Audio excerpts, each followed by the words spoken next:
राम राम दोस्तों, हम आपके सामने प्रस्तुत हैं आज एक नए सेशन को लेकर के। और इस सेशन में हम पढ़ेंगे अपना प्रैक्टिस सेट नंबर 3। और हम आप सभी से अपेक्षा और उम्मीद रखते हैं कि आपको हमारा ये गदर सीरीज जो चल रही है प्रैक्टिस सेट नंबर 3 और आपको 1 और 2 ये सभी प्रैक्टिस सेट आपको पसंद आ रहे होंगे। और इसी तरफ आज हम चलते हैं। तो देखिए दोस्तों, जो प्रश्न नंबर 1 है, इस प्रश्न नंबर 1 में पूछा गया है कि प्रथम विश्व युद्ध की शुरुआत किस देश के द्वारा की गई थी। जो प्रथम विश्व युद्ध की शुरुआत थी दोस्तों, ये प्रथम विश्व युद्ध फर्स्ट वर्ल्ड वॉर की बात चल रही है। जो फर्स्ट वर्ल्ड वॉर की शुरुआत थी वो किस देश के द्वारा की गई थी दोस्तों। इन दोनों विश्व युद्धों में ध्रुवीय शक्तियों का नेतृत्व जर्मनी के द्वारा किया गया था। किसके द्वारा किया गया था दोस्तों? जर्मनी के द्वारा नेतृत्व किया गया था, लेकिन शुरुआत नहीं की गई। शुरुआत सिर्फ जर्मनी ने सेकेंड वर्ल्ड वॉर की है। हिटलर ने पोलैंड पर अटैक करके 1 सितंबर को अटैक किया था। 1 सितंबर को सन 1939 को 1 सितंबर सन 1939 को हिटलर के द्वारा पोलैंड पर अटैक किया गया, जो कि एक यहूदी देश था। लेकिन अगर फर्स्ट वर्ल्ड वॉर की बात की जाए, फर्स्ट वर्ल्ड वॉर जिसमें 37 देशों ने हिस्सा लिया, इसकी शुरुआत करने वाला देश ऑस्ट्रिया था दोस्तों। बढ़ते हैं अपने नेक्स्ट क्वेश्चन की तरफ। इसमें से हमने कुछ नहीं पढ़ा दोस्तों, प्रथम विश्व युद्ध पढ़ा है। प्रथम विश्व युद्ध जो कि 14 को शुरू हुआ और 18 में आपका खत्म हो गया था। 14 से 18 तक चला था दोस्तों। इसमें मित्र राष्ट्रों के विजेता थे मित्र राष्ट्रों में आपके अमेरिका, ब्रिटेन, रूस और फ्रांस ये प्रमुख शक्तियां थी। और ध्रुवीय शक्तियों में आपका जर्मनी था और ऑस्ट्रिया, हंगरी, तुर्की, बुल्गारिया जैसे देश शामिल थे दोस्तों। चलते हैं अपने नेक्स्ट क्वेश्चन की तरफ। नेक्स्ट क्वेश्चन में देखते हैं दोस्तों,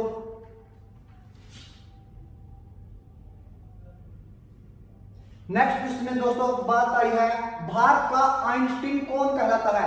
यह भारत का आइंस्टीन किसे कहा गया है? जो भारत का आइंस्टीन कहा गया दोस्तों, वो कहा गया नागार्जुन को। नागार्जुन ये दोस्तों कनिष्क के दरबारी थे। किसके दरबारी थे? राजा कनिष्क, जो कि एक कुषाण शासक था। कुषाणों का सबसे प्रतापी शासक, जिसके द्वारा कैलेंडर चलाया गया था दोस्तों। हमारा जो शक संवत है, शक संवत चलाया था दोस्तों। शक संवत की शुरुआत कनिष्क के द्वारा की गई थी। लेकिन अगर कहा जाए सरदार पटेल को, इनको कहा जाता भारत का बिस्मार्क। भारत का दोस्तों बिस्मार्क इनको कहा था दोस्तों। स्वामी विवेकानंद को तूफानी हिंदू दोस्तों किसे कहा जाता है? स्वामी विवेकानंद जी को तूफानी हिंदू कहा गया। और भारत का शेक्सपियर किसे कहा गया दोस्तों? भारत का शेक्सपियर कहलाए कालिदास। सरदार पटेल भारत के बिस्मार्क और तूफानी हिंदू कौन कहलाए दोस्तों? स्वामी विवेकानंद। और यहाँ पे पूछा क्या गया? भारत का आइंस्टीन पूछा गया दोस्तों, वो कौन कहलाए? नागार्जुन, जो किसके दरबार थे? राजा कनिष्क के जो दरबारी थे। और राजा कनिष्क वही तो दोस्तों कुषाणों के सबसे प्रतापी शासक और शक संवत को चलाने वाले। चलते हैं दोस्तों हमारे नेक्स्ट क्वेश्चन की तरफ बढ़ते हैं। इसमें क्या पूछा गया दोस्तों, देखते हैं। नेक्स्ट क्वेश्चन में पूछा गया वारेन हेस्टिंग्स भारत कब आया। ये नहीं पूछा गया दोस्तों, ये वारेन हेस्टिंग्स बंगाल का गवर्नर जनरल कब बना। पूछा क्या गया है? पूछा गया है कि वारेन हेस्टिंग्स भारत कब आया दोस्तों। वारेन हेस्टिंग्स ये बंगाल का पहला गवर्नर जनरल था। ये शुरुआत में 1772 से 1774 तक बना था दोस्तों। उसके बाद सन 1774 में ये बना था गवर्नर जनरल। क्या बना था दोस्तों? बंगाल का गवर्नर जनरल, पहला गवर्नर जनरल बना था दोस्तों। कहां का? बंगाल का, न कि भारत का। भारत का पहला गवर्नर जनरल दोस्तों लॉर्ड विलियम बेंटिंग था, जो कि 1833 को बना था। लेकिन बंगाल के गवर्नर जनरल की जब बात होगी, वारेन हेस्टिंग्स थे, 1774 में बने थे, शुरू में 72 में आए थे। तो ये भारत कब आए? 1750 में आए थे दोस्तों। कब आए थे? सन 1750 के अंदर आए थे। और ये शुरुआत में एक सैनिक के ओहदे से भारत में आए थे। तो बढ़ते चलते हैं दोस्तों नेक्स्ट क्वेश्चन की तरफ। हमारे नेक्स्ट क्वेश्चन में देखते हैं दोस्तों क्या पूछा गया है। नेक्स्ट क्वेश्चन में दोस्तों पूछा गया है कि गोलकुंडा के सुल्तान से कंपनी से सुनहला आएगा दोस्तों। यहाँ पे सुनहला फरमान कब हासिल किया? कंपनी ने गोलकुंडा के सुल्तान से सुनहला फरमान कब हासिल किया, यानी गोलकुंडा में व्यापार करने की जो अनुमति थी, बंदरगाह पर व्यापार करने की अनुमति ईस्ट इंडिया कंपनी ने कब प्राप्त हुई, ईस्ट इंडिया कंपनी को कब प्राप्त हुई? वो प्राप्त हुई दोस्तों सन 1632 को 500 पेगोडा रुपीज में, 500 पेगोडा में। क्वेश्चन पूछा जा सकता है कितने पैसे में, कितने रुपए में 500 पेगोडा। अगर ऐसा ही प्रश्न एक दूसरा पूछा जाए कि ईस्ट इंडिया कंपनी को गोलकुंडा कितने में मिला? 500 पेगोडा में। मुंबई शहर चार्ल्स द्वितीय से कितने पैसे मिला था? दोस्तों 10 पाउंड प्रति वर्ष, 10 पाउंड प्रति वर्ष। मुंबई चार्ल्स द्वितीय से ईस्ट इंडिया कंपनी को सन 1668 में मिला था और ये सन 1632 में। दोस्तों चलते हैं अपने नेक्स्ट क्वेश्चन तरफ। दोस्तों इब्न बतूता के बारे में दोस्तों पूछा गया है। इब्न बतूता, दोस्तों इब्न बतूता, पहली बात तो ये बंदा रहने वाला मोरक्को का था। कहां का रहने वाला था दोस्तों? मोरक्को का। मोरक्को से चल के भारत में आया था। कब आया था? सन 1333 में आया था। उस समय राजा कौन था भारत में? MBT यानी मोहम्मद बिन तुगलक, जिसे हम पागल बादशाह के नाम से जानते हैं। मोहम्मद बिन तुगलक, तुगलक वंश के शासक। इसी के राजा के समय में दक्षिणी भारत में विजयनगर साम्राज्य 1336 में हरिहर और बुक्का के द्वारा तुंगभद्रा नदी के किनारे हम्पी राजधानी इनके द्वारा निर्मित की गई थी। लेकिन बात करें, प्रश्न पूछा है इब्न बतूता कौन सी पुस्तक लिखी? इब्न बतूता ने कौन सी पुस्तक लिखी? दोस्तों इसका आंसर हो जाएगा रहेला। रहेला नामक पुस्तक लिख दी। और इब्न बतूता को दिल्ली में जब ये आया मोहम्मद बिन तुगलक के द्वारा इसको काजी का पद दिया गया था। काजी एक न्यायाधीश का पद माना गया। दोस्तों काजी का पद किसका होता था? न्यायाधीश का। तो दिल्ली में काजी का पद मोहम्मद बिन तुगलक के द्वारा इब्न बतूता को दिया गया था, जो कि भारत में 1333 में आया था। मोरक्को से चल के आया था, मोहम्मद बिन तुगलक के टाइम में आया था दोस्तों। और रहेला नामक पुस्तक लिखी थी। अब बात करें इन पुस्तकों की। शाहनामा पुस्तक को लिखा किसने? फिरदौसी ने। उसके बाद तहकीक ए हिंद ये किसने लिखी दोस्तों? ये अल बरूनी के द्वारा लिखी गई थी दोस्तों। अल बरूनी जो कि भारत में गजनी के साथ भारत आया था दोस्तों। गजनी वही गजनी दोस्तों जो अपने आक्रमणों के कारण भारत पर फेमस था, जिसने भारत के गुजरात के प्रसिद्ध मंदिर सोमनाथ मंदिर पर अटैक किया था। चलते हैं दोस्तों अपने नेक्स्ट क्वेश्चन की तरफ। नेक्स्ट क्वेश्चन में हम पढ़ेंगे दोस्तों। नेक्स्ट क्वेश्चन पूछा गया है दोस्तों कि जो चोलों की झील थी, चोलों की झील, चोलों की झील किसे कहा गया? चोलों की झील दोस्तों बंगाल की खाड़ी को कहा गया। चोल शासक बहुत भारतवर्ष में महान शासक हुए साउथ इंडिया के अंदर दोस्तों, जिन्होंने गंगा तक के मैदानों को जीत लिया था। गंगा तक के मैदानों को ही नहीं बल्कि अपितु श्रीलंका, जावा, सुमात्रा, बाली, इंडोनेशिया तक जिन्होंने अपने अटैक आक्रमणों से अपनी जो लोहा मनवाया वो चोल शासक थे दोस्तों। अगर बात करें चोलों के संस्थापक की, चोलों का संस्थापक दोस्तों विजालिया था। चोलों की स्थापना किसने की थी? चोल साम्राज्य का संस्थापक दोस्तों विजालिया था। और चोलों की झील किसे कहा गया? बंगाल की खाड़ी को। और चोलों की जो फेमस थी वो दोस्तों नेवी फेमस थी प्राचीन काल में। क्या फेमस थी? नेवी। नेवी दोस्तों प्राचीन काल में चोलों की बहुत फेमस थी। उसके बाद चलते हैं दोस्तों अपने नेक्स्ट क्वेश्चन की तरफ। अद्वितीय, अद्वितीय यानी इसके अलावा कोई ना हो, जो अद्वितीय ब्राह्मण किसे माना गया है? अद्वितीय ब्राह्मण किसे माना गया दोस्तों? अद्वितीय ब्राह्मण माना गया है गौतमी पुत्र सतकर्णी को। दोस्तों गौतमी पुत्र सतकर्णी ये सातवाहन वंश का सबसे प्रतापी शासक था। सातवाहन वंश का सबसे प्रतापी राजा कौन था? सातवाहनों का सबसे प्रतापी राजा गौतमी पुत्र सतकर्णी था। अगर बात करें दोस्तों पुष्यमित्र शुंग की, इस राजा के द्वारा ब्राह्मण वंश की शुरुआत करवाई थी भारत में। सबसे पहले ब्राह्मण वंश की स्थापना शुरू में किसने करी थी? ब्राह्मण वंश की स्थापना मगध के अंदर पुष्यमित्र शुंग के द्वारा सन 185 ईसा पूर्व में शुंग वंश आया गया दोस्तों। तो ये शुंग वंश के संस्थापक थे, लेकिन थे ये भी ब्राह्मण। और ब्राह्मण वंश की स्थापना मगध के अंदर किसके द्वारा पूछते मित्र? शुंग के द्वारा 185 ईसा पूर्व में की गई। लेकिन प्रश्न में क्या पूछा गया है? अद्वितीय ब्राह्मण किसे कहा गया? अद्वितीय ब्राह्मण दोस्तों गौतमी पुत्र सतकर्णी को कहा गया, जो कि सातवाहन वंश के सबसे प्रतापी शासक हुए हैं। और आगे पढ़े दोस्तों, हर्षवर्धन ये भारत के अंतिम सम्राट इन्हें कहा गया दोस्तों, जिनकी राजधानी थानेसर होती थी। जिनकी राजधानी कौन सी होती थी दोस्तों? थानेसर। ये वर्धन या पुष्य भूति वंश के सबसे प्रसिद्ध शासक हुए हैं। इन्होंने अपनी दूसरी राजधानी कन्नौज को बनाया था। इनकी दूसरी राजधानी दोस्तों कौन सी थी? कन्नौज थी। कौन सी राजधानी दोस्तों?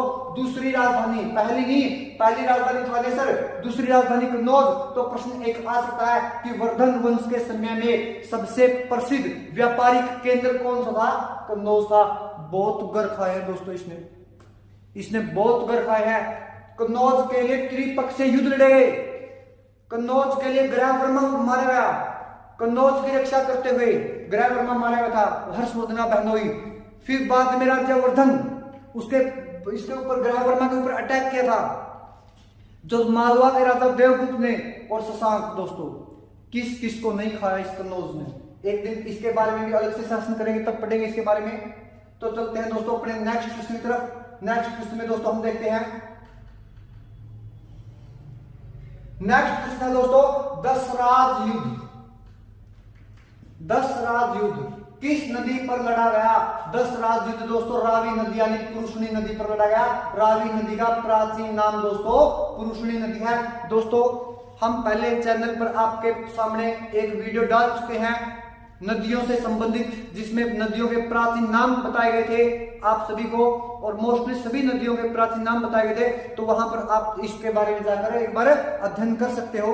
तो अगर पूछा जाए वितस्ता इन्हीं में से अगर प्राचीन नाम पूछे कौन कौन सी नदियों के प्राचीन नाम है? अगर बात करें अस्किनी, ये चिनाब नदी का नाम है दोस्तों। अगर बात करें वितस्ता, ये झेलम नदी का नाम है दोस्तों। अगर बात करें सदानीरा, ये गंडक नदी का नाम है दोस्तों। गंडक नदी का नाम क्या है दोस्तों? सदानीरा। और पुरुषनी नदी रावी नदी का, जिसके किनारे 10 राज युद्ध लड़ा गया, और ये 10 सुदास इसमें विजयी रहा था दोस्तों। सुदास वर्सेस 10 जनों के मध्य ये युद्ध लड़ा गया था, जिसका ऋग्वेद के मंडलों में वर्णन मिलता है। चलते हैं अपने नेक्स्ट क्वेश्चन की तरफ दोस्तों। नेक्स्ट क्वेश्चन है हमारा, नेक्स्ट क्वेश्चन है कि संस्कृत भाषा, बात की गई दोस्तों संस्कृत भाषा की। अगर संस्कृत भाषा की बात करें, भारत की सबसे प्राचीन भाषा संस्कृत भाषा, भाषाओं की जननी संस्कृत भाषा। अगर बात की जाए दोस्तों आगे क्वेश्चन में, संस्कृत भाषा में अभिलेख पूछा गया है कि इनमें से कौन सा अभिलेख संस्कृत भाषा का है? तो बात करें दोस्तों टोपरा का अभिलेख, जो कि हरियाणा में अंबाला के पास से प्राप्त हुआ था, जो अशोक सम्राट का अभिलेख था। इसको फिरोज शाह तुगलक के द्वारा दिल्ली में स्थापित करवाया, तो ये संस्कृत भाषा का अभिलेख नहीं था। अगर आगे बात करें जूनागढ़ के अभिलेख, इसके नीचे जूनागढ़ का अभिलेख आपका आंसर राइट आंसर हो जाएगा दोस्तों, जूनागढ़ का अभिलेख। अगर बात करें राजा रुद्रदामन के द्वारा, किसके द्वारा? राजा रुद्रदामन के द्वारा इस अभिलेख का निर्माण करवाया गया था। रुद्रदामन राजा शकों का सबसे प्रतापी शासक था। शकों का सबसे प्रतापी शासक कौन था? रुद्रदामन था। और रुद्रदामन को कहा गया इतिहास में संस्कृत प्रेमी। क्या कहा गया दोस्तों? संस्कृत प्रेमी। किसे कहा गया? रुद्रदामन को। रुद्रदामन शकों का सबसे प्रसिद्ध शासक हुआ, और जिसने जूनागढ़ के अभिलेख का निर्माण करवाया दोस्तों। चलते हैं हमारी नेक्स्ट क्वेश्चन की तरफ। नेक्स्ट क्वेश्चन दोस्तों हमारा, अगर बात की जाए नेक्स्ट क्वेश्चन की, इसमें पूछा गया है भारत का प्रथम परमाणु रिएक्टर कब लगाया गया? दोस्तों सभी को पता होगा भारत के प्रथम परमाणु रिएक्टर का नाम अप्सरा था। क्या नाम था दोस्तों? अप्सरा। क्या नाम था दोस्तों? अप्सरा। और ये प्रथम परमाणु रिएक्टर था जो दोस्तों, ये इसकी स्थापना पूछी गई है, कब लगाया गया दोस्तों? इसको कब स्थापित किया गया? इसको सन 1956 में स्थापित किया गया दोस्तों। सन 1956 में इसको स्थापित किया गया। ये रिटायर हो चुका है, अब अप्सरा उन्नत लगा है। अब कौन सा चल रहा है दोस्तों? अगर बात की जाए वर्तमान में अब क्या चल रहा है? अब चल रहा है दोस्तों अप्सरा यू, या इसको बोल सकते हैं अप्सरा उन्नत।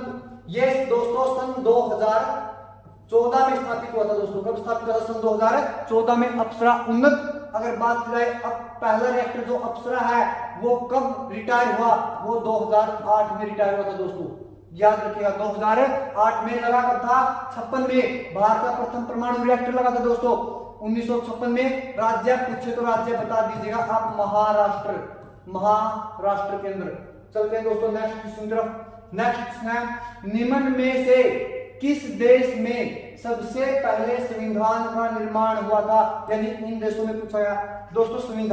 संविधान के बारे में अगर चर्चा की जाए दोस्तों, आप सभी को पता होना चाहिए जो संविधान है सबसे पहले तो हमें देखना चाहिए कि किस देश में मिलेगा। संविधान दोस्तों लोकतांत्रिक देशों की एक गुण है, लोकतांत्रिक देशों का गुण है दोस्तों।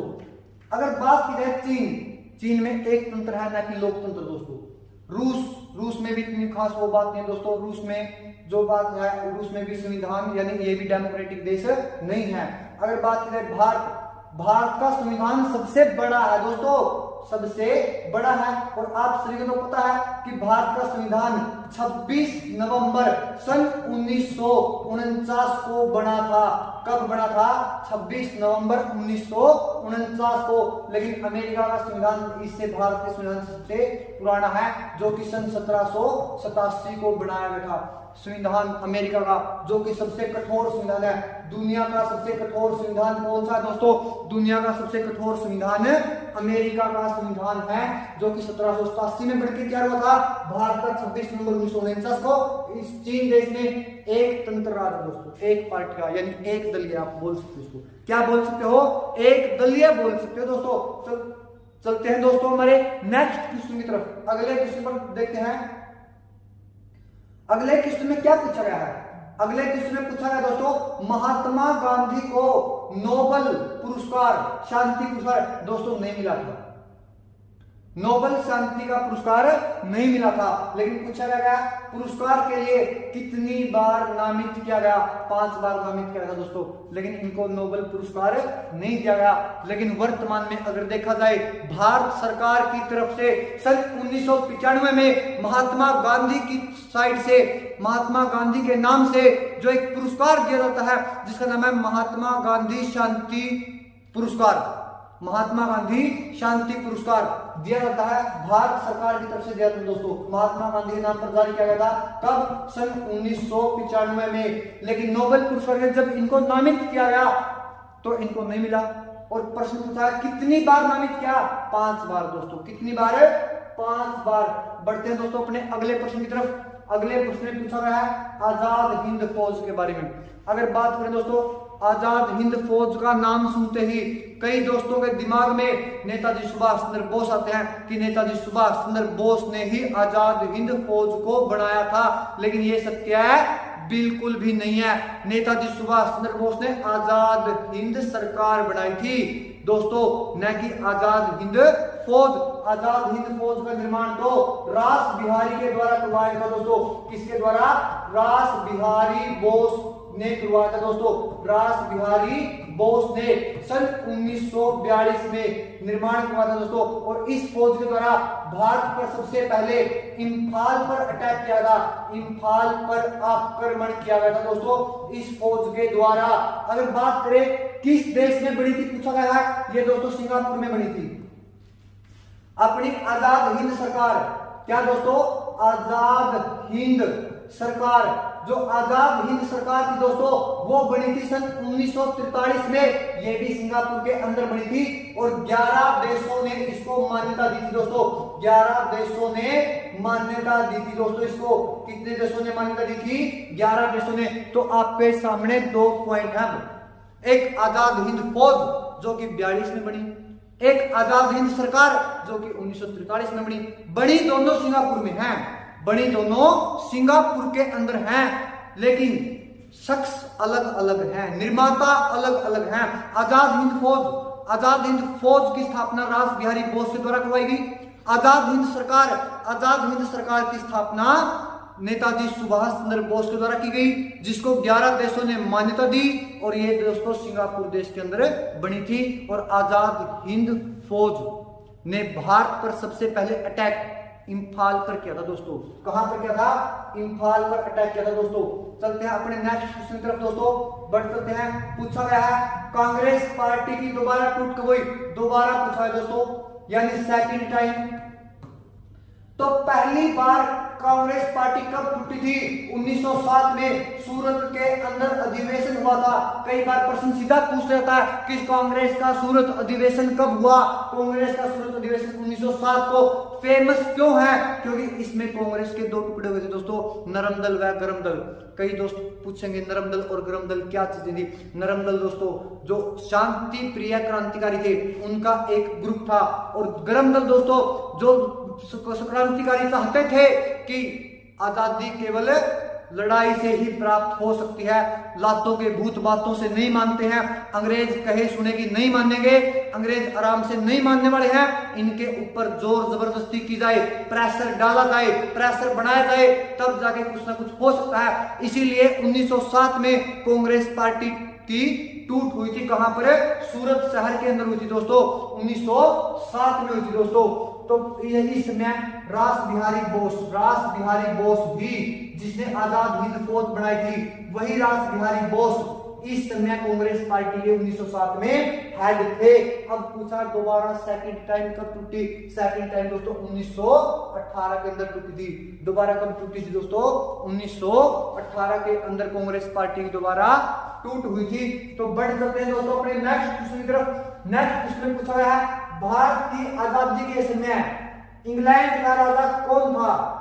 दोस्तों कई बार प्रधानमंत्री पूछा जाता है। प्रधानमंत्री थे दोस्तों क्लीमेंट एटली। कौन थे दोस्तों?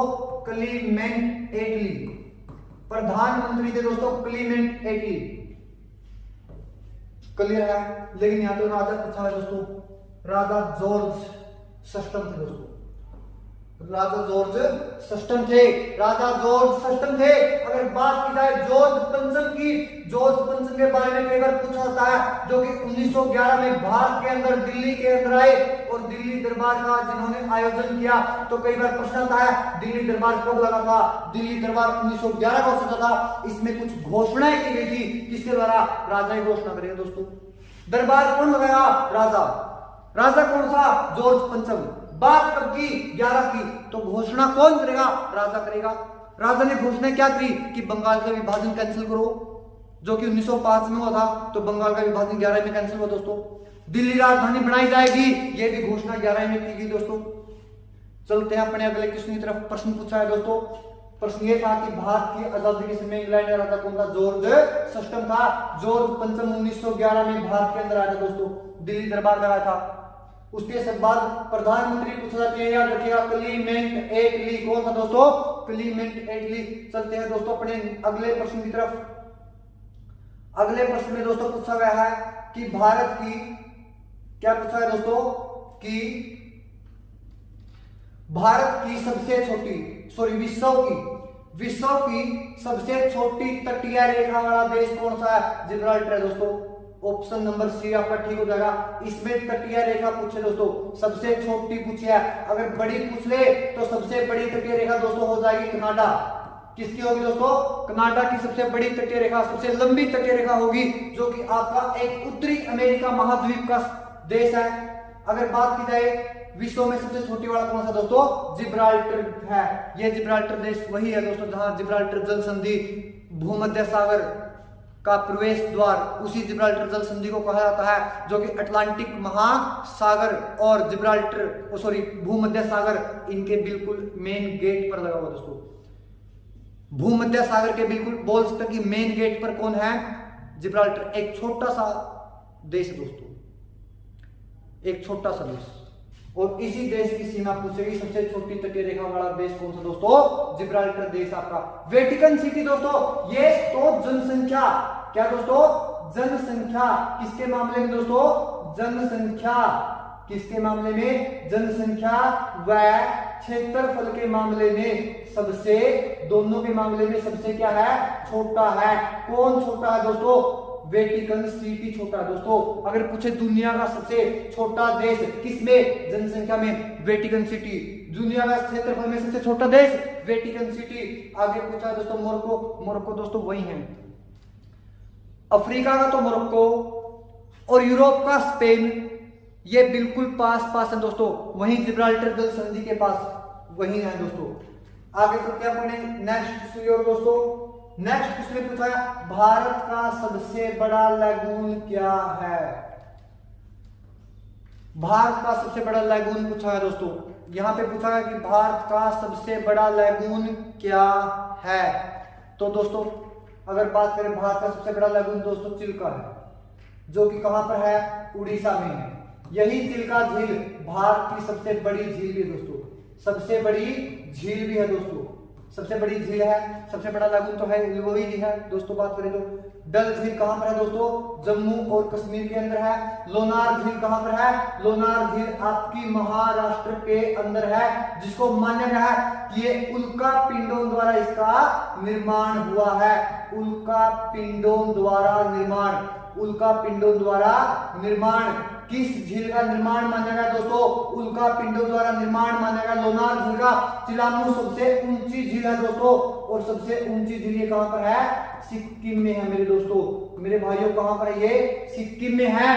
कौन सी, चिलामू झील, चिल्का, ये है भारत का सबसे बड़ा लैगून, सबसे बड़ी झील उड़ीसा के अंदर, जहां पर INS चिल्का नेवी के लिए INS चिल्का स्थित है। आई प्रश्न पूछा था नेवी का INS चिल्का कहां पर स्थित है, उड़ीसा के अंदर से वही बात है दोस्तों। चलते हैं, अब बढ़ते हैं अपने नेक्स्ट क्वेश्चन की तरफ। नेक्स्ट क्वेश्चन में दोस्तों पूछा गया है कैमूर वन्य जीव अभ्यारण्य कहां पर है। क्या पूछा है मेरे दोस्तों, कैमूर वन्य जीव अभ्यारण्य के बारे में पूछा है। कैमूर वन्य जीव अभ्यारण्य दोस्तों ये हो जाएगा बिहार में। कैमूर वन्य जीव अभ्यारण्य कहां पर है दोस्तों, अभ्यारण्य कहां पर है, बिहार के अंदर है दोस्तों। बिहार के अंदर कैमूर वन्य जीव अभ्यारण्य है। मानस, कांजीरंगा ये दोस्तों असम के अंदर है। अगर बात की जाए कुंभलगढ़, रणथंभौर, घाना, और बात की जाए दोस्तों ये कहां पर है, राजस्थान के अंदर। दुधवा, पीलीभीत ये कहां पर है दोस्तों, चंद्रप्रभा यूपी के अंदर है। पलामू, दालमा, हजारीबाग ये कहां पर है दोस्तों, ये आपके झारखंड के अंदर दोस्तों। कभी जब हमारा सेशन होगा, कभी हम जब पढ़ेंगे टॉपिक इसको अलग से, बिल्कुल ट्रिकी पढ़ेंगे इसको, कि पाल ने बाग में दाल बनाई। पाल से पलामू, दाल से दालमा, बाग से हजारीबाग, और ये झारखंडी हो दोस्तों। इस प्रकार से पढ़ेंगे, कभी पढ़ेंगे तो। चलते हैं दोस्तों आप बढ़ते हैं अपने नेक्स्ट क्वेश्चन की तरफ। आगे है दोस्तों अशोक चक्र में, अशोक चक्र की बात हुई तो अशोक चक्र के अगर बारे में बात करें जिसमें 24 तिलियां हैं। ओहो, प्रश्न भी यही पूछा है दोस्तों, कितनी तिलियां हैं, 24 तिलियां हैं। तो अशोक चक्र कहां से लिया गया है, सारनाथ के स्तंभ से। प्रश्न आएगा ये सारनाथ का स्तंभ कहां पर है, ये दोस्तों वाराणसी के अंदर है। कहां पर मेरे भाइयों, वाराणसी के अंदर है ये। वाराणसी वही शहर, भारत का सबसे पुराना, भारत का सबसे पुराना शहर कौन सा है, भारत का सबसे पुराना शहर दोस्तों वाराणसी है, जिसे मंदिर व घाटों का शहर कहा गया, वाराणसी शहर को। अगर बात की जाए दोस्तों इसमें तिलियां कितने, 24, इसमें पशुओं की संख्या कितनी है सारनाथ के स्तंभ में, जिसका निर्माण सम्राट अशोक द्वारा करवाया गया था, जो भारत का राष्ट्रीय चिन्ह है। इसमें 6 पशुओं की संख्या है, जिसमें से 4 तो शेर हैं, 4 शेर हैं, 1 बैल और 1 घोड़ा। 3 प्रकार के पशु हैं, शेर, बैल, घोड़ा। शेर 4, बैल 1, घोड़ा 1। अपने झंडे में जो दोस्तों बीच में गहरे नीले कलर का जो चक्कर लगा हुआ है, वो चक्कर भी सारनाथ के अशोक स्तंभ से लिया गया है। अगर बात की जाए राष्ट्रीय ध्वज में तिलियां कुछ भी है, सॉरी अशोक राष्ट्रीय ध्वज में स्थित अशोक चक्र में तिलियां कुछ भी है, उनकी संख्या कितनी है, 24 है। तो देखते हैं दोस्तों अपना नेक्स्ट क्वेश्चन की तरफ बढ़ते हैं। नेक्स्ट क्वेश्चन में क्या पूछा गया, केरल की समुद्री तट का नाम क्या है। दोस्तों आपके सामने एक बात बताते हैं आपको, वैसे आपको पता ही होगा दोस्तों, अगर बात की जाए भारत के मैप के बारे में, ये जो गुजरात की तटीय रेखा है, गुजरात की तटीय रेखा सबसे लंबी है दोस्तों, और ये जो तटीय रेखा है गोवा तक, कहां तक दोस्तों, गोवा तक, गोवा से ऊपर आपका महाराष्ट्र और गुजरात, इन सभी के तटों के नाम है दोस्तों कोंकण। कई भाइयों को याद नहीं होता अब कहेंगे याद नहीं तो क्या करे, गोवा की भाषा कोंकणी है, मत भूलिएगा, गोवा की भाषा कोंकणी है। उसमें से की मात्रा काटा कोंकण बन गया भाई। और गोवा से ऊपर वाले जितने भी राज्य हैं सभी का समुद्र तट का नाम क्या है, कोंकण तट है। लेकिन कोंकण तो हमारा उसमें है तो, लेकिन ये नहीं होगा। गुजरात, महाराष्ट्र, गोवा, तीनों में समुद्र तट का नाम कोंकण। बात की जाए पूछी इसकी है केरल की, नीचे कर्नाटक है दोस्तों, कर्नाटक का तट का नाम है केनरा, तो दोस्तों केनरा भी नहीं होगा, काटो इसको भी। नीचे है दोस्तों केरल, और केरल के तट का नाम है दोस्तों मालाबार। क्या नाम है दोस्तों, मालाबार। तो आपका राइट आंसर हो जाएगा दोस्तों ऑप्शन नंबर ए, मालाबार तट केरल का समुद्री तट का नाम है। अगर पूछा जाए कोरोमंडल ये किसका है दोस्तों, ये आपका पूर्वी तट पर, यहाँ पर आपका आंध्र प्रदेश व तमिलनाडु का दोस्तों, आंध्र प्रदेश व तमिलनाडु का है। आंध्र प्रदेश व तमिलनाडु के तट का नाम क्या है दोस्तों, आंध्र प्रदेश व तमिलनाडु के तट का नाम है कोरोमंडल तट। चलते हैं दोस्तों अपने अगले प्रश्न की तरफ। मेघालय की राजधानी, बहुत इजी क्वेश्चन है दोस्तों, आप सभी को वैसे ही पिन कमेंट सेक्शन में बताना है कि मेघालय की राजधानी क्या है। मेघों का घर मेघालय, जहां पर सबसे ज्यादा बारिश होती है मौसिनराम में 1151 सेंटीमीटर, 1151 सेंटीमीटर। पूरी दुनिया में सबसे ज्यादा बारिश यही होती है दोस्तों मेघालय के अंदर, जहां पर गारो खासी जयंतिया की पहाड़ियां हैं, गारो खासी जयंतिया की, जहां पर क्या दोस्तों पहाड़ियां हैं। और मेघालय जो है दोस्तों एक अलग राज्य बना था, स्टेट बना था, वो आसाम से अलग होकर बना था। किससे अलग होके, आसाम से अलग होके बना था दोस्तों। अब पूछी गई राजधानी, आप बताइएगा, ये क्वेश्चन आपके लिए दोस्तों। छोड़ते हैं, चलते हैं अपने अगले क्वेश्चन की तरफ दोस्तों बढ़ते हैं, जिसमें पूछा गया है उड़ीसा की समुद्री तटीय रेखा, उड़ीसा की समुद्री तटीय रेखा का नाम पूछा दोस्तों। अभी पढ़ा था मालाबार किसका, केरल का, कोरोमंडल किसका, आंध्र प्रदेश प्लस तमिलनाडु दोनों का। उसके बाद अभी अगर देखा जाए उत्तरी सरकार और कोंकण बताया दोस्तों। कोंकण के बारे में पढ़ा था, गोवा की भाषा कोंकणी, और गोवा से ऊपर महाराष्ट्र और गुजरात, महाराष्ट्र और गुजरात तीनों का क्या है, कोंकण। तो ना ये और मालाबार केरल का, तो बचा क्या, उत्तरी सरकार। चलते हैं दोस्तों आगे की तरफ, यही बंगाल का भी दोस्तों। अपना अगला क्वेश्चन दोस्तों, भारत की सबसे बड़ी जनजाति, भारत की सबसे बड़ी जनजाति दोस्तों, भारत की सबसे बड़ी जनजाति दोस्तों भील रहेगी। इसका आंसर रहेगा भील दोस्तों। भारत की सबसे बड़ी जनजाति कौन सी है, भील। आपको बताना है पिन कमेंट सेक्शन में भारत की सबसे खतरनाक जनजाति कौन सी है और कहां पाई जाती है दोस्तों। आप बता, आपके लिए क्वेश्चन छोटा है। कई भाई बोलते हैं पढ़ने के लिए टाइम नहीं मिलता, और वही भाई अगर बात करें 3 घंटे की गदर मूवी आ जाए, फिलहाल ये तो गदर बैच चल रहा है, गदर बैच नहीं देखते, गदर फिल्म देखेंगे 3 घंटे की बैठ के भाई, तब सीटिंग कहां से आती है, तब सीटिंग कहां से आती है। 6-6 घंटे, 8-8, 10-10, 15-15 घंटे की वेब सीरीज देख जाते हैं एक दिन में बैठ के, तब सीटिंग कहां से आती है। और पढ़ने का जुनून 2 घंटे का नहीं आता। आप 60 क्वेश्चन नहीं पढ़ सकते गदर सीरीज के। तो दोस्तों इसमें कुछ प्रश्न है, अगर पूछा जाए भारत की सबसे बड़ी जनजाति कौन सी है, भील, तो देख दोस्तों अगर बात की जाए यही समय है, यही समय है, इसी समय आप अगर कुछ पढ़ लेते हैं तो ठीक है, अदरवाइज ये समय मुड़ के नहीं आने वाला दोस्तों। बात की जाए टोडा जनजाति, पिछले प्रीवियस सेट में बताया था टोडा जनजाति तमिलनाडु के अंदर पाई जाती है दोस्तों। तमिलनाडु में नीलगिरी की पहाड़ियां हैं, और नीलगिरी की पहाड़ियों में अंदर ये पाई जाती है दोस्तों। वो लाइन बताई थी, डोडा टोडा पाया, डोडा से नीलगिरी की ऊंची चोटी डोडा बेटा, टोडा से जनजाति, और पाया से पायकारा, वहां पे जलप्रपात भी है। तो ये प्रश्न हो गए दोस्तों। मुंडा, ये झारखंड और बिहार, बिरसा मुंडा सभी को याद होगा, बिरसा मुंडा, मुंडा विद्रोह बिहार में जो चला था दोस्तों। गोंड, ये दोस्तों मध्य प्रदेश और आंध्र प्रदेश में पाई जाती है मुख्य तौर पर। तो प्रश्न आपका भील, भील ये राजस्थान में मुख्य तौर पर पाई जाती है, जो भारत की सबसे बड़ी जनजाति है। लेकिन आपके लिए क्वेश्चन है कि भारत की सबसे खतरनाक जनजाति कौन सी है और कहां पाई जाती है। तो बढ़ चलते हैं अपने अगले प्रश्न की तरफ दोस्तों। अगले प्रश्न में पूछा क्या गया है, गोवा राज्य कब बना दोस्तों। एक ट्रिकी वीडियो डाली थी आपके लिए, जिसमें सभी राज्यों का निर्माण बताया गया था और उसमें संशोधन भी बताए गए थे। कि किस संशोधन के तहत बना था। कौन कौन से राज्य बने थे, उसमें 3 चीजें में मुख्य थी। क्रम सभी राज्यों का, दूसरा डेट सभी राज्यों की, तीसरा अगर उसमें बात की जाए दोस्तों कि कौन सा राज्य कब बना था, डेट क्रम प्लस संशोधन, संविधान संशोधन, इसमें पूछी गई डेट कब, मतलब समय पूछा गया है। समय कब, 1987 में। आजाद कब हुआ 1961 में। पहले क्या था, यूनियन टेरिटरी, केंद्र शासित प्रदेश था। कब बना, 1987 में, जो कि भारत का क्षेत्रफल में सबसे छोटा राज्य है। राजधानी दोस्तों पणजी है, मांडवी नदी के किनारे।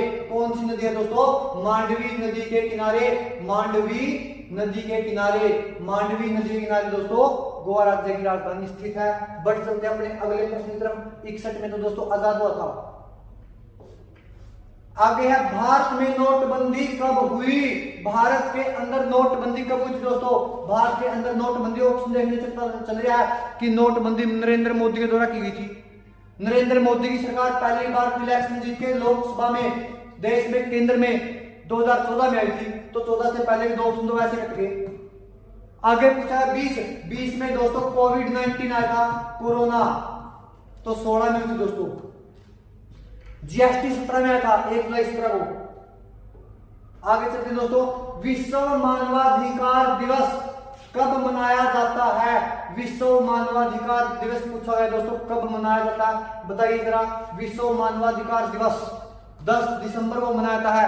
1 दिसंबर को एड्स दिवस, 1 दिसंबर को एड्स दिवस दोस्तों मनाया जाता है। अगर बात करें क्रिसमस डे 25 दिसंबर को, क्रिसमस डे 25 दिसंबर को, और इसी 25 दिसंबर को वीर बाल दिवस, क्या दोस्तों, वीर बाल दिवस भी इसी दिसंबर के महीने में मनाया जाता है दोस्तों। तारीख रहेगी आपकी 25 दिसंबर, 25 दिसंबर वीर बाल दिवस व क्रिसमस डे, वीर बाल दिवस व क्रिसमस डे। अगर पूछे वीर बाल दिवस किसकी याद में, भूलेगा मत, गुरु जो 10वें गुरु थे सिखों के, गुरु गोबिंद सिंह, उनके 2 बेटे जोरावर और फतेह सिंह को सरहिंद के मुगल फौजदार वजीर खान ने दीवार में जिंदा चिनवाया था। उन्हीं की याद में कब 25 दिसंबर को क्या मनाया जाता है, वीर बाल दिवस मनाया जाता है दोस्तों, वीर बाल दिवस। पूछा क्या है, विश्व मानवाधिकार दिवस, आंसर हो जाएगा 10 दिसंबर। दोस्तों ये 10 दिसंबर वही डेट है जिसको नोबेल, इसी तारीख को प्रतिवर्ष नोबेल पुरस्कार दिए जाते हैं। अगर पूछे नोबेल पुरस्कार प्रतिवर्ष कब दिए जाते हैं, 10 दिसंबर। बस, ना 11 होगी ना 9 होगी, ना एक दिन पहले ना एक दिन बाद में, सिर्फ 10 दिसंबर को। चलते हैं दोस्तों अपने अगले प्रश्न की तरफ बढ़ते हैं। प्रश्न पूछा गया है, महानदी की लंबाई। पता नहीं भाइयों कितने बार पेपरों में एसएससी में ये क्वेश्चन पूछा जा चुका है। महानदी की लंबाई, महानदी की लंबाई दोस्तों 815 किलोमीटर रहेगी। महानदी जो है अमरकंटक से निकलकर, अमरकंटक से निकलकर दोस्तों जो विंध्याचल पर्वत की श्रेणियां हैं, जो पहाड़ पर्वत है उसकी चोटी से, वहां से निकलकर, अमरकंटक से निकलकर दोस्तों बंगाल की खाड़ी में जाके गिरती है दोस्तों, बंगाल की खाड़ी में। और अमरकंटक से निकलकर ये दक्षिण दिशा की तरफ बहती है। प्रश्न पूछते हैं कभी कि अमरकंटक से निकल के उत्तर की तरफ कौन सी नदी गई, सोन। पश्चिम की तरफ कौन सी आई, नर्मदा। दक्षिण की तरफ कौन सी गई, महानदी। उसी महानदी की लंबाई पूछी गई है दोस्तों, 815 किलोमीटर है। अगर पूछा जाए उड़ीसा के अंदर एक राउरकेला शहर है दोस्तों, उड़ीसा के अंदर कौन सा शहर है, राउरकेला। और राउरकेला शहर में एक इस्पात संयंत्र लगा हुआ दोस्तों। और प्रश्न आया था एक बार कि राउरकेला इस्पात संयंत्र को पानी किस नदी के द्वारा प्राप्त होता है, तो राउरकेला इस्पात संयंत्र को पानी महानदी के द्वारा प्राप्त होता है, जिसकी लंबाई 815 किलोमीटर है। अगला प्रश्न दोस्तों, दुलहस्ती परियोजना किस नदी पर है दोस्तों। ये जो हमारी पंच नदी की नदियां हैं, इनके ऊपर जो परियोजनाएं हैं दोस्तों, वो परियोजनाएं आसानी से याद नहीं होती, बिल्कुल भी नहीं होती दोस्तों, बिल्कुल भी नहीं होती। आप सतलुज की याद कर लीजिए, कितनी याद होंगी आपको। चिनाब की याद कीजिए, कितनी याद होंगी आपको चिनाब की, 1 2, कितनी याद करते हैं दोस्तों, आगे चलते हैं, पूछते हैं प्रश्न क्या है, दुलहस्ती परियोजना। आपको एक बात याद रखनी चाहिए, आपको बल्कि ये नहीं, इससे अलग और भी 3-4 और याद हो जाएंगी, मेरा दावा है। आपको एक बात याद रखनी है, एक बात सुनो ध्यान से। अगर किसी के घर में एक लड़का हो और वही लेके किसी को फुर्र दे, किसी को भाग जाए, यानी देसी भाषा में हरियाणा में बोलते हैं किसी को लेके बगलिया बगलिया, तो घर वालों की क्या मिट जाएगी, हस्ती, क्या वो डाउन आ जाएगी दोस्तों, हस्ती पर खतरा आ जाएगा, उनकी इज्जत पर खतरा आ जाएगा। यानी घर में एक लड़का, घर में एक लाल मतलब सलाल, घर में एक लाल मतलब सलाल, और वही ले उतरा वही बगलिया यानी बगली हर, और वही बगलिया, तो घर वालों क्या मिट गई, हस्ती। तो ये तीनों परियोजनाएं आपकी चिनाब नदी पर हैं। बात खत्म। मेरा दावा है आपको तीन याद होंगे, यानी घर का एक लाल वही ले चढ़े, वही बगलिया किसको ले चढ़ा, घर वालों को कोई पता नहीं। लड़की के घर वाले लड़की को ढूंढ रहे हैं, लड़के के घर वालों को पता ही नहीं है चल क्या रहा, लड़का गया कहाँ, बाद में पता चलता है भाई सेफ हाउस में बैठे हैं, कोर्ट मैरिज करें बैठे हैं। भाई पढ़ लो, ब्याह हो जाएगा, नीचे नुए सेफ हाउस में बैठोगे। चलो आगे बढ़ते हैं दोस्तों। क्वेश्चन रह गया दोस्तों एक क्वेश्चन रह गया हमारा, उसमें प्रश्न पूछा गया है विश्व की सबसे लंबी सहायक नदी। लंबी नदी नहीं पूछी गई दोस्तों, लंबी से आगे एक शब्द और है, सहायक। विश्व की सबसे लंबी सहायक नदी कौन सी है दोस्तों? नाम इसका आएगा मेडीरा, या इसको कई बार मेडुरा बोल देते हैं दोस्तों। ये मेडीरा या मेडुरा, ऑप्शन नंबर ए, ये अमेजन नदी की सहायक नदी है। अगर ये भी पूछ सकता है किसकी सहायक है, अमेजन की, जो कि दक्षिणी अमेरिका महाद्वीप की सब लंबी नदी है। किसकी लंबी है? दक्षिणी अमेरिका की। कौन सी? अमेजन। और यह प्रश्न क्या पूछा है? लंबी सहायक नदी पूछी है। किसकी? दुनिया की। कौन सी है? मेडीरा। सहायक है किसकी है? अमेजन की भाई। ये वही अमेजन है जो दुनिया की सबसे बड़ी व चौड़ी नदी है, यानी इसकी जल धारण करने की क्षमता, जल धारण करने की अक्षमता इसकी क्या है? अधिक है। जल धारण करने की क्षमता इसकी ज्यादा है। पूरी दुनिया में सबसे ज्यादा किसकी? अमेजन की। और अमेजन की ही सहायक है कौन सी? मेडीरा। और जो कि पूरी दुनिया की सबसे लंबी सहायक है। जर्मनी में रहेगी आपकी राइन। ये दुनिया की सबसे प्रदूषित नदी है, सबसे व्यस्त नदी है, कोयला नदी इसी को बोलते हैं भाई। नील नदी, ये विक्टोरिया झील से निकली। जो पीछे वाला साइड करवा था उसमें बताया था, नील नदी विक्टोरिया झील से निकली, जो कि युगांडा, केन्या और तंजानिया तीनों देशों के बॉर्डर पर है। सबसे लंबी नदी है, लंबाई 6650 किलोमीटर है, यानी 6650। उसके बारे में बात करें, नील नदी की देन मिस्र देश। नील नदी पर बसा सबसे बड़ा शहर मिस्र की राजधानी काहिरा। चलते हैं दोस्तों हमारे नेक्स्ट क्वेश्चन की तरफ। आइए दोस्तों बढ़ चलते हैं अपने अगले क्वेश्चन की तरफ। इसमें दोस्तों देखिए पूछा गया है किस महाद्वीप में ज्वालामुखी नहीं है। दोस्तों अगर बात की जाए ज्वालामुखी नहीं है, यानी ज्वालामुखी किस महाद्वीप में नहीं है, आपका आंसर हो जाएगा ऑस्ट्रेलिया। इसको बोलते हैं दोस्तों कंगारुओं की धरती, कंगारुओं की धरती, प्यासी भूमि। ऑस्ट्रेलिया जो देश है दोस्तों, उसका जो निशान है वो है वैतल। क्या दोस्तों? वैतल। अगर बात की जाए इसमें तो दोस्तों ज्वालामुखी पूछ लिया। अगर पूछ ले मरुस्थल, क्या पूछ ले दोस्तों? मरुस्थल। अगर मरुस्थल पूछ ले या रेगिस्तान पूछ ले दोस्तों, मरुस्थल या रेगिस्तान कहां पर नहीं है? मरुस्थल या रेगिस्तान दोस्तों यूरोप में नहीं है दोस्तों। आपका आंसर फिर ये होगा। अब पूछा गया ज्वालामुखी। दोस्तों आश्चर्य की बात यह है कि जो आपका प्रशांत महासागर है, प्रशांत महासागर के बिल्कुल उसमें बसा हुआ ये ऑस्ट्रेलिया महाद्वीप। लेकिन अगर बात करें प्रशांत महासागर की पेटी को ज्वालामुखी की पेटी कहता है किनारों को, लेकिन ऑस्ट्रेलिया में है ही नहीं है। जो बिल्कुल बीच में है वहां है ही नहीं है प्रशांत महासागर में, और किनारों को ज्वालामुखी की पेटी कहा गया है। तो चलते हैं दोस्तों बढ़ते हैं अपने अगले क्वेश्चन की तरफ। प्रश्न पूछा है दोस्तों भारत की स्थलीय सीमा की बात हुई दोस्तों, भारत की स्थलीय सीमा की बात हुई दोस्तों, भारत की स्थलीय सीमा की लंबाई कितनी है? भारतीय स्थलीय सीमा की लंबाई दोस्तों 15,200 किलोमीटर है। अगर बात करें दोस्तों भारतीय स्थलीय सीमा की लंबाई की तो वो कितनी है? 15,200। अगर बात करें दोस्तों तटीय रेखा की लंबाई, किसकी बात करें दोस्तों? तटीय रेखा की अगर बात की जाए, तटीय रेखा की अगर बात की जाए दोस्तों, इसमें प्रश्न बनेगा यहाँ पे 2। कितने प्रश्न बनेंगे दोस्तों? 2 प्रश्न बनेंगे। अगर बात तटीय रेखा की जाए तो इसमें पूछेगा कुल तटीय रेखा की लंबाई कितनी है? 7516 किलोमीटर है दोस्तों। अगर बात करें मुख्य तटीय रेखा की बात दोस्तों, मुख्य तटीय रेखा की अगर बात की जाए दोस्तों, भारतीय भूमि की वो रहेगी आपकी 6100 किलोमीटर। कितनी रहेगी दोस्तों? 6100 किलोमीटर रहेगी। अगर मुख्य तटीय रेखा की लंबाई की बात करें, ये दोस्तों द्वीपों सहित है, द्वीपों को मिलाकर के अंडमान निकोबार, लक्षद्वीप, इन सभी द्वीपों की तटीय रेखा को मिलाकर लंबाई टोटल आपकी कितनी रहेगी? 7516 किलोमीटर रहेगी।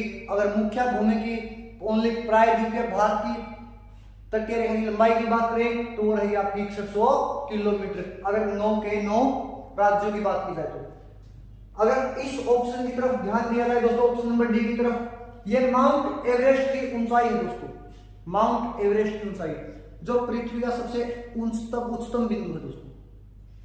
नेपाल के अंदर दोस्तों माउंट एवरेस्ट। अगर माउंट एवरेस्ट की बात कर ले, माउंट एवरेस्ट पूछे तो दोस्तों किस देश के अंदर स्थित है? नेपाल के अंदर स्थित है दोस्तों। दुनिया की सबसे ऊंची चोटी, हिमालय पर्वत की ऊंची चोटी नेपाल देश के अंदर आपकी स्थित रहेगी। तो बढ़ चलते हैं दोस्तों अपने नेक्स्ट क्वेश्चन की तरफ। अगले क्वेश्चन में दोस्तों देखिए क्या पूछा गया है, पृथ्वी की आंतरिक संरचना की बात हुई है, पृथ्वी की आंतरिक संरचना की बात हुई है, लेकिन क्या पूछा है वो कि उसके कितने प्रकार है दोस्तों? उसके ओनली 3 प्रकार हैं। पूछा जाए तो पहला प्रकार क्या है? भूपरपट्टी दोस्तों। क्या है? भूपरपट्टी। नंबर 2 पर क्या है दोस्तों? मेंटल। और नंबर 3 पर अगर बात कर लें दोस्तों, नंबर 3 पर क्या है? क्रोड, या जिसको हम बोल देते हैं कोर दोस्तों। अगर भूपरपट्टी इसकी पृथ्वी की आंतरिक संरचना की बात की जाए दोस्तों, यहां पर हमें पढ़ने के लिए एक अलग से टॉपिक है दोस्तों, पृथ्वी की आंतरिक संरचना के बारे में। इसको पढ़ेंगे दोस्तों ट्रिकी बिल्कुल पूरा इसको अच्छे तरह से, कि भूपरपट्टी में तत्वों के बारे में जानेंगे, इसके आयतन के घनत्व के बारे में जानेंगे, इनके सभी के बारे में, कि कहां पर कौन सी चीज मिलती है, किसकी रेखा किसको 2 भागों में बांटती है। बहुत सारी रेखाएं दोस्तों, कौन सी रेखा भूपरपट्टी को 2 हिस्सों में, कौन सी रेखा भूपरपट्टी और मेंटल को, कौन सी रेखा मेंटल को 2 हिस्सों में, कौन सी रेखा क्रोड को 2 हिस्सों में, और कौन सी रेखा मेंटल और क्रोड को 2 हिस्सों में। बहुत सारी रेखाएं दोस्तों। अगर बात करें 5 से 6 रेखाएं हैं और एक अक्षर की ट्रिक के साथ इन सभी को खत्म कर देंगे। तो दोस्तों जब पढ़ेंगे नेक्स्ट चैप्टर उसमें आपको बताएंगे। यहाँ पर सिर्फ अगर देखा जाए प्रश्न पूछा गया है पृथ्वी की आंतरिक संरचना कितने प्रकार की है? 3 प्रकार की है, भूपरपट्टी, मेंटल और क्रोड, जिसको कोर यहाँ पर मैग्मा पाया जाता है दोस्तों। बढ़ सकते हैं अपने अगले क्वेश्चन की तरफ। अगला प्रश्न दोस्तों हमारा प्रश्न नंबर 34। प्रश्न नंबर 34 में दोस्तों बात की गई है लंदन शहर की दोस्तों। किसकी बात की दोस्तों? लंदन शहर की बात हुई है। और प्रश्न पूछा है कि लंदन शहर किस नदी पर स्थित है? तो दोस्तों लंदन शहर टेम्स नदी पर स्थित है दोस्तों। कौन सी नदी पर स्थित है दोस्तों? टेम्स नदी पर स्थित है। अराकावा पर टोक्यो शहर है दोस्तों। जनसंख्या वाला सबसे बड़ा नगर दुनिया का कौन सा है? टोक्यो। अराकावा नदी पर, नील नदी पर दोस्तों। शहर की अगर बात करें सबसे बड़ा शहर आपको बताया था मिस्र की राजधानी काहिरा। मिस्र की दोस्तों राजधानी क्या है? काहिरा। खार्तूम, काहिरा व खार्तूम शहर नील नदी पर बसे हैं। गंगा नदी पर दोस्तों ऋषिकेश, हरिद्वार, कानपुर, पटना, वाराणसी, ये सभी के सभी शहर भारत के गंगा नदी पर बसे हुए हैं। लेकिन लंदन शहर की बात करें दोस्तों, लंदन शहर में 10 डाउनिंग स्ट्रीट है दोस्तों, 10 डाउनिंग स्ट्रीट। दूसरा अगर बात करें लंदन में इंडिया हाउस है दोस्तों, इंडिया हाउस। अगर लंदन शहर की बात की जाए दोस्तों, लंदन शहर क्षेत्रफल में दुनिया का सबसे बड़ा नगर है दोस्तों। क्षेत्रफल में यानी एरिया में सबसे बड़ा नगर दुनिया का कौन सा है? क्षेत्रफल में दुनिया का सबसे बड़ा नगर दोस्तों कौन सा है? दुनिया का सबसे बड़ा नगर क्षेत्रफल में कौन सा दोस्तों? लंदन शहर है। और जनसंख्या में सबसे बड़ा नगर कौन सा दोस्तों? टोक्यो, जो कि अराकावा नदी पर जापान की राजधानी, ये राजधानी दोस्तों इंग्लैंड की है। बढ़ चलते हैं हमारे अगले प्रश्न की तरफ दोस्तों। अगले प्रश्न की तरफ बढ़ चले। प्रश्न नंबर 35, इसमें दोस्तों भारत के पूर्वी बिंदु के बारे में बात की गई है। भारत का जो पूर्वी बिंदु है दोस्तों उसका नाम है किबिथु। दोस्तों इंदिरा कोल जो रहेगा ये रहेगा आपका उत्तरी बिंदु, इंदिरा पॉइंट रहेगा दोस्तों आपका दक्षिणी बिंदु, पूर्वी बिंदु आपका हो जाएगा आंसर आपका किबिथु, और पश्चिमी बिंदु रहेगा दोस्तों आपका गौर माता। अगर बात करें दोस्तों इसमें से कई बार एक क्वेश्चन पूछ रहा था, यहीं से क्वेश्चन पूछा था कि पूछे कि इंदिरा पॉइंट कहां पर है? इंदिरा पॉइंट कहां पर है? इंदिरा पॉइंट दोस्तों अंडमान निकोबार में दोस्तों, अंडमान में है, अंडमान निकोबार में है। अगर वैसे सिंपली पूछे कि भारतीय भूमि, जो मुख्य भारतीय भूमि है, मुख्य भारतीय भूमि का दक्षिणतम छोर क्या है? मुख्य भारतीय भूमि का दोस्तों दक्षिणतम छोर है जो उसका नाम है दोस्तों कन्याकुमारी। सिंपली लाइन है, बोलते भी हैं कि कश्मीर से कन्याकुमारी तक भारत एक है। तो बढ़ चलते हैं दोस्तों अपने अगले प्रश्न की तरफ, प्रश्न नंबर 36 की तरफ। इसमें दोस्तों पूछा गया है पवनों का देश कौन सा है? दोस्तों पवनों का देश नीदरलैंड, तटों का देश डेनमार्क, तटों का देश डेनमार्क, और 1000 हाथियों का देश दोस्तों, 1000 हाथियों का देश दोस्तों लाओस को कहा गया है। 1000 हाथियों का देश किसे कहा गया दोस्तों? लाओस को बोला गया 1000 हाथियों का देश दोस्तों लाओस। सफेद हाथियों के बारे में बात करें तो सफेद हाथियों का देश कहा जाता है दोस्तों थाईलैंड को, थाईलैंड जिसका पूरा नाम श्याम, नीदरलैंड जिसका पूरा नाम दोस्तों हॉलैंड। अगर बात करें उसी नीदरलैंड को पवनों का देश बोलते हैं दोस्तों, क्या बोलते हैं? पवनों का देश। तो बढ़ चलते हैं हमारे नेक्स्ट क्वेश्चन की तरफ। जो अगला क्वेश्चन दोस्तों हमारा क्वेश्चन नंबर 37वां प्रश्न पूछा क्या गया है? संविधान से संबंधित प्रश्न आया है कि संविधान सभा के स्थायी अध्यक्ष पूछे दोस्तों। संविधान सभा के स्थायी अध्यक्ष आपके आंसर रहेगा option number C, doctor Rajendra Prasad, ये स्थायी थे। डॉक्टर सच्चिदानंद सिन्हा दोस्तों ये अस्थायी थे। कैसे थे ये? अस्थायी थे दोस्तों। कैसे अध्यक्ष थे? अस्थायी। ये बने थे दोस्तों पहली बैठक में, पहली बैठक में बने थे सच्चिदानंद सिन्हा। प्रश्न पूछा जा सकता है कि पहली बैठक संविधान सभा की कब हुई थी? ये 9 दिसंबर 1946 को हुई थी दोस्तों।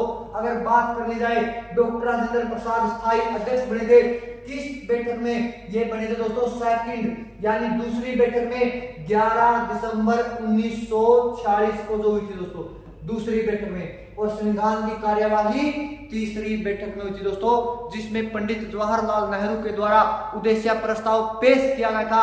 उसी से कार्यवाही आपकी संविधान सभा की शुरू की गई थी। तो बढ़ चलते हैं दोस्तों हमारे नेक्स्ट क्वेश्चन दोस्तों 38वां क्वेश्चन जो हमारा, इसमें पूछा गया है पीट्स इंडिया के बारे में क्वेश्चन है दोस्तों। पीट्स इंडिया एक्ट कब आया? टाइम पूछा दोस्तों। इसका आपका आंसर रहेगा दोस्तों सन 1784, ऑप्शन नंबर ए। सन 1784 को पीट्स इंडिया एक्ट आया था दोस्तों। और पीट्स इंडिया एक्ट के विरोध में, पीट्स इंडिया एक्ट के विरोध में बंगाल के पहले गवर्नर जनरल, बंगाल के प्रथम गवर्नर जनरल जिसका नाम वारेन हेस्टिंग्स था, वारेन हेस्टिंग्स भारत में से इस्तीफा देकर के चले गए थे, इस्तीफा देकर के चले गए थे दोस्तों।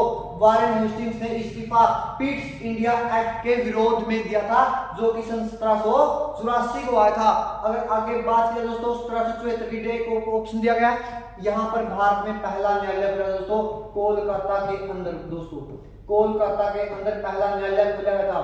चलते हैं दोस्तों आगे क्वेश्चन नंबर 39 की तरफ। अगला क्वेश्चन दोस्तों इतिहास से संबंधित क्वेश्चन पूछा गया और आगे पूछा इतिहास के पितामह कौन थे? इतिहास के दोस्तों पितामह माना गया है Adam Smith, sorry Adam Smith नहीं भाई दोस्तों, इसमें ऑप्शन में दरअसल है ही नहीं है। आपका आंसर इस ऑप्शन में, इस पीडीएफ में यहाँ पे दोस्तों नहीं है। इतिहास के पितामह हेरोडोटस दोस्तों कौन थे? हेरोडोटस। इतिहास के पितामह दोस्तों हेरोडोटस थे।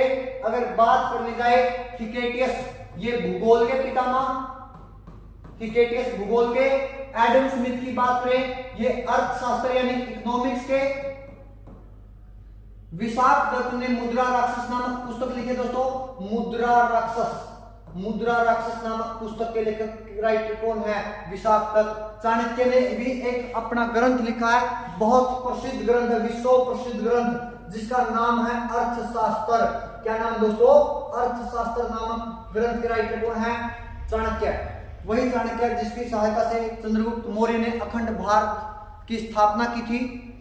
और विशाख दत्त के द्वारा मुद्रा राक्षस नामक ग्रंथ लिखा हुआ था। हिकेटियस के पितामह है दोस्तों भूगोल के, एडम स्मिथ पितामह दोस्तों आपके अर्थशास्त्र के। और जो क्वेश्चन पूछा गया आपका इतिहास के पितामह दोस्तों हेरोडोटस हैं, जिसके द्वारा हिस्टोरिका नामक किताब लिखी गई। कौन सी पुस्तक दोस्तों, हिस्टोरिका। कौन सी पुस्तक लिखी गई थी दोस्तों, हिस्टोरिका। किताब को लिखने वाले कौन थे, हेरोडोटस थे दोस्तों। बढ़ चलते हैं अपने अगले क्वेश्चन की तरफ, क्वेश्चन नंबर 40 की तरफ चलते हैं दोस्तों। क्वेश्चन नंबर 40 हमारा संबंधित है पॉलिटिकल से। पॉलिटिकल में पूछा संविधान के किस संशोधन में सिंधी भाषा को ऐड किया गया। संविधान के अंदर जो आपकी सिंधी भाषा दोस्तों, सिंधी भाषा संविधान में ऐड होने वाली, जुड़ने वाली ये आपकी 15वीं भाषा थी। कौन सी भाषा थी, 15वीं। फिलहाल पूछा जाए संविधान में कितनी भाषाएं हैं, 22। शुरुआत में कितनी थी, मूल संविधान में 14। कितनी ऐड की गई है बाद में, 8। लेकिन पहली भाषा जो ऐड की गई उसका नाम था दोस्तों सिंधी, 15वीं नंबर की भाषा थी। और संविधान संशोधन में 21वें संविधान संशोधन में सन 1967 में इस भाषा को जोड़ा गया। अगर कहने की बात की जाए भाषाओं में पहली बार संशोधन संविधान के अंदर कब किया गया, 1967 को किया गया। कौन से नंबर का संशोधन था, 21वां। कौन सी भाषा पहली भाषा संविधान में जोड़ी गई थी, 14 के बाद, मूल संविधान के बाद 15वीं भाषा जोड़ी गई थी आपकी। कौन सी, सिंधी। जिस दिन संविधान लागू हुआ था 26 जनवरी 1950 को, जिस दिन आपका संविधान लागू हुआ था उस दिन संविधान में केवल 14 भाषाएं थी और वर्तमान में 22 भाषाएं हैं दोस्तों। चलते हैं दोस्तों आगे की तरफ, हमारा नेक्स्ट क्वेश्चन की तरफ चलते हैं। Question number 41। क्वेश्चन नंबर 41 में दोस्तों पूछा गया है शिक्षा दिवस किस दिन मनाया जाता है दोस्तों। शिक्षा दिवस किस दिन मनाया जाता है दोस्तों। एक होता है शिक्षक दिवस दोस्तों, एक क्या होता है, शिक्षक दिवस। एक दोस्तों शिक्षक दिवस होता है। शिक्षक दिवस 5 सितंबर और शिक्षा दिवस 11 नवंबर को दोस्तों। चलते हैं दोस्तों। और विज्ञान दिवस 28 फरवरी को, 28 फरवरी को दोस्तों विज्ञान दिवस मनाते हैं। और अगर बात करें शिक्षा दिवस 11 नवंबर और शिक्षक दिवस दोस्तों 5 सितंबर को। अगले क्वेश्चन की तरफ चलते हैं दोस्तों। Question number 42। क्वेश्चन नंबर 42 का संबंध जो है वो है आपकी संस्कृत भाषा से। भारत की सबसे प्राचीनतम भाषा, वेदों की भाषा, भाषाओं की जननी, क्या क्या कहें इसके बारे में बहुत कम है दोस्तों। अगर बात करें उससे संबंधित पुरस्कार पूछा गया, कलिंग पुरस्कार नहीं दोस्तों, इसका संबंध विज्ञान से है, जिसकी शुरुआत सन 1952 में की गई थी और इसको यूनेस्को द्वारा दिया जाता है। कलिंग पुरस्कार देता कौन है, यूनेस्को। सन 1952 में शुरुआत की थी और विज्ञान का सबसे बड़ा पुरस्कार है। बात करें रेमन मैग्सेसे, सन 1958 में दिया गया था, 1958 में शुरुआत की गई थी। भारत का पहला शख्स पाने वाला विनोबा भावे, आचार्य विनोबा भावे, जो भारत के व्यक्तिगत सत्याग्रही थे। भारत के प्रथम व्यक्तिगत सत्याग्रही कौन थे, आचार्य विनोबा भावे। पवनार में सन 1940 में महात्मा गांधी के साथ इन्होंने प्रथम सत्याग्रही होने का दर्जा प्राप्त किया था। तो इन्हीं को मिला था रेमन मैग्सेसे। कारण क्या था दोस्तों, भूदान आंदोलन। भूदान आंदोलन जो तेलंगाना के तिरुचिरापल्ली से स्टार्ट किया था सन 1951 को, वो किसके द्वारा स्टार्ट हुआ था दोस्तों, विनोबा भावे जी के द्वारा। अगर बात की जाए संस्कृत भाषा के लिए दोस्तों, ये पुरस्कार है आपका वाचस्पति पुरस्कार। तो संस्कृत भाषा के लिए कौन सा पुरस्कार दिया जाता है दोस्तों, वाचस्पति पुरस्कार। आपका ऑप्शन नंबर डी सही रहेगा। चलते हैं दोस्तों अगले क्वेश्चन की तरफ। इसमें पूछा यूरोप की सबसे लंबी नदी पूछी दोस्तों। यूरोप की सबसे लंबी नदी नील तो अफ्रीका में होगी दोस्तों। अफ्रीका में हमने पढ़ा था विक्टोरिया झील से, जो कि 3 देशों की सीमा पर है, केन्या, युगांडा और तंजानिया। वोल्गा है दोस्तों, आपका आंसर नंबर क्या रहेगा? बी। अमेजन दोस्तों दक्षिणी अमेरिका के अंदर है। दुनिया की सबसे बड़ी व चौड़ी नदी अमेजन के वन, धरती के फेफड़े मिसौरी दोस्तों, ये आपकी उत्तरी अमेरिका की सबसे लंबी नदी है। उत्तरी अमेरिका की सबसे लंबी नदी का नाम है दोस्तों मिसिसिपी मिसौरी। दक्षिणी अमेरिका की अमेजन है और अफ्रीका की नील, और कौन सी नदी दोस्तों? यूरोप की नदी का नाम है वोल्गा। चलते हैं दोस्तों अपने नेक्स्ट क्वेश्चन की तरफ। Question number 44। क्वेश्चन नंबर 44 में क्या पूछा है दोस्तों? इसमें भूटान की मुद्रा पूछी गई है भाइयों। भूटान की मुद्रा, भूटान की मुद्रा का नाम क्या है? ऑप्शन देखिएगा, एक ऑप्शन में भूटानी है, दूसरे ऑप्शन में एक में नगुल ट्रम है, एक में पैसो है, एक में रूबल है। रूबल तो दोस्तों होगी रूस की, काटो इसको। भूटानी कोई मुद्रा ही नहीं है, काटो इसको भी। ऑप्शन नंबर ए आपका रहेगा सही, ऑप्शन नंबर ए नगुल ट्रम। अगर बात कर ली जाए भूटान की संसद की, भूटान की संसद का नाम दोस्तों क्या है? त्सोंगडू। ये भी नोट रखिएगा दोस्तों। अगले क्वेश्चन की तरफ बढ़ सकते हैं। क्वेश्चन नंबर हमारा 45वां। किंड्रिक डिजक नामक पवन चक्की दोस्तों कहां पर है? ये नीदरलैंड में दोस्तों, कहां पर? ये नीदरलैंड के अंदर किंड्रिक डिजक नामक पवन चक्की है। नीदरलैंड वही देश अभी थोड़ी देर जस्ट पहले पढ़ के थे कि पवनों का देश कौन सा आपका? नीदरलैंड, डेनमार्क, तटों का रोम, प्राचीन विश्व की सम्राज्ञी, 7 पहाड़ियों का देश, रक्त वर्णक महिला और पीसा की यहां पर झुकी हुई मीनार है दोस्तों। तो बढ़ चलते हैं अपने अगले क्वेश्चन की तरफ। क्वेश्चन नंबर 46वां दोस्तों। क्वेश्चन नंबर 46वां, यहां पर बात की गई दोस्तों रदरफोर्ड की, सर रदरफोर्ड की दोस्तों बात की गया। अगर बात की दोस्तों रदरफोर्ड का संबंध, रदरफोर्ड जो वैज्ञानिक थे, इनका संबंध किस देश से था? तो ये क्वेश्चन रहेगा दोस्तों आपके लिए। कमेंट सेक्शन में आंसर बताइएगा इसका कि सर रदरफोर्ड जो थे उनका संबंध किस देश से था। आगे बात दोस्तों पाई निशान, क्योंकि रदरफोर्ड के बारे में अगर बात करें दोस्तों, रदरफोर्ड की अचीवमेंट के बारे में तो बात करें दोस्तों पता चलता है, लेकिन यहाँ पर जस्ट स्थान पूछा गया तो आपके लिए दोस्तों ये क्वेश्चन कमेंट सेक्शन के लिए था। अगर बात करें दोस्तों पाई मसान की, पाई मसान के खोजकर्ता रहेंगे दोस्तों पाउली, और पॉजिट्रॉन क्या पे रहेंगे? एंडरसन।